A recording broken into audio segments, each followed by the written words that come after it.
Hey, this is Ashanti, and today I want to share something personal with you today.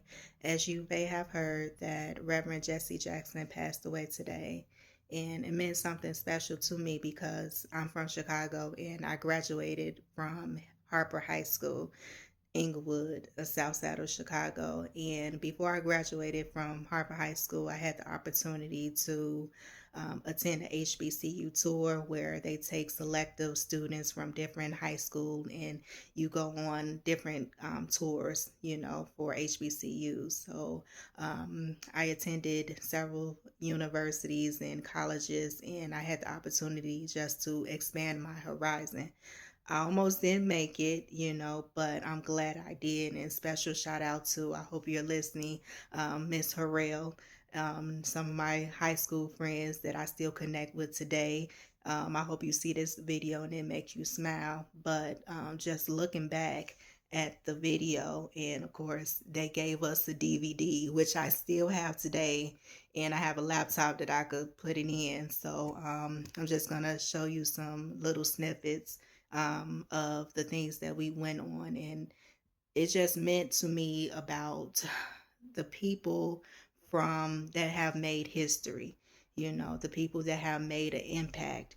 Looking back in 2008, I was young and 18 and didn't have a vision for myself. And although I did not graduate from a university, historical black college or university, I did attend it and graduated from Harold Washington College. But it just made me look back at the things that I have went through and the things that I have overcome, and just looking back at history, because Reverend Jesse Jackson, the coalition, even the sponsors, they have made an impact. So I just want you to check this out, just in remembrance of Reverend Jesse Jackson.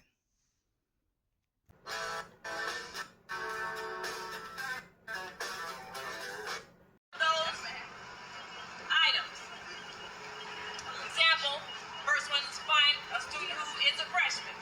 So you have to find somebody who's a freshman. When you find out a person who's a freshman, write their name, first and last name, and their school. Now there are 30 different items here, but you can only use one person's name no more than twice. What school you go to?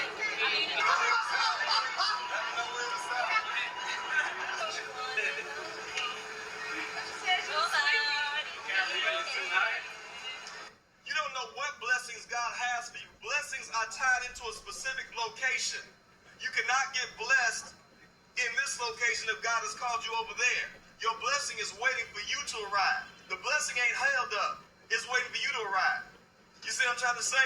So don't be confused. Even if you had your heart desire on going someplace, you never know what God is going to do. There could be a scholarship waiting for you at a particular school, not at the schools that you thought. And the people that's going to help you in life may be over here and not over there. So I want you to keep an open mind. If your friends are on those other two buses, maybe God has ordained you to meet some new friends. You never know. And so I want you to understand that this is not a coincidence. You are on this tour for a reason. God knew exactly what he did when he ordained you to be on this tour. So sometimes the places you don't know about are waiting for you to discover them.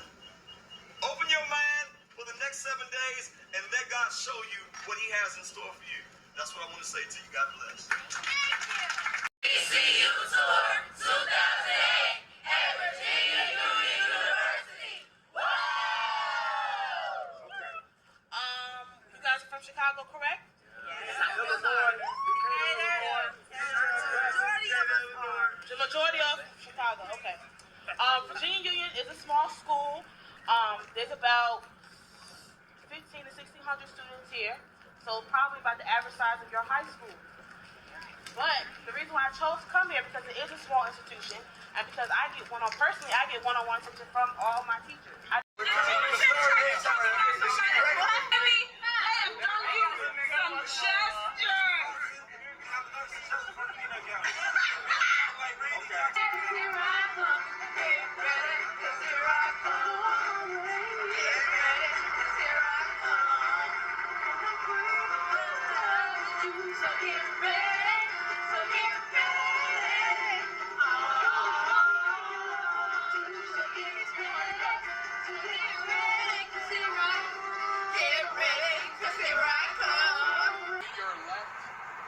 an enormous tree.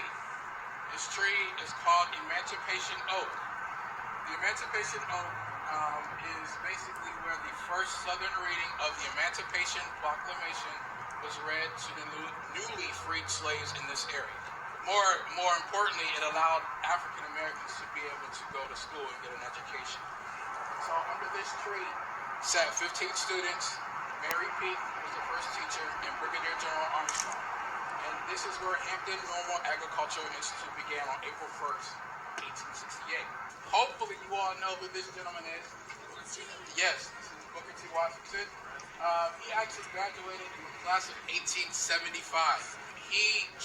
One of the reasons why he has a statue on our campus is because he truly embodied what Hampton University set out to do, and that was to teach others how to teach others. He founded Tuskegee Institute, okay? And so a lot of the teachings, values, principles, characteristics that he learned at Hampton, he took to Tuskegee. 1894. A white gentleman by the name of James Lynch made a statement that changed the lives of African American students here in Jackson, Mississippi. He said that no more educational funds will be given out unless all children are educated. 1894, white gentleman made that statement here in Mississippi. The first school started in a small fire engine house. Imagine a fire engine house, 1894, horse and buggy, probably with some water on the back. 7 students started the class. How do you think they got the word out that there was a school that the children needed to go to? 7 students turned to 20, 25 students, so they had to move it. They moved it in the bottom, in the basement of the churches in the community. Then they found this land right here for $2,500. And they built a 2-story wood frame house on this land. January 2nd, the children had gone to school of 1909. The next morning they got up and went to school, and guess what happened? It wasn't done. Burned down. Because they didn't want African American or black children to be educated.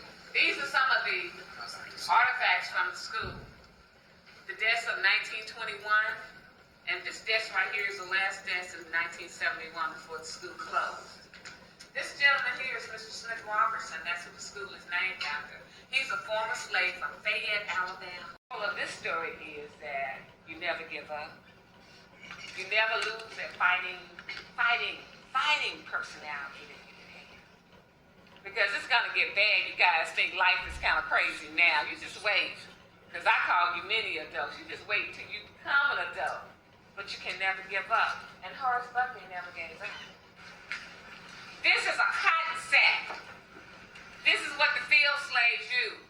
Can you see how large this bag is? And it wasn't nothing that you did in 2 minutes, 3 minutes. You didn't have an hour to do it now. Because the man was sitting there waiting on you, that overseer, he was on his horse looking down at you. You think the children didn't have a bag? They had one too.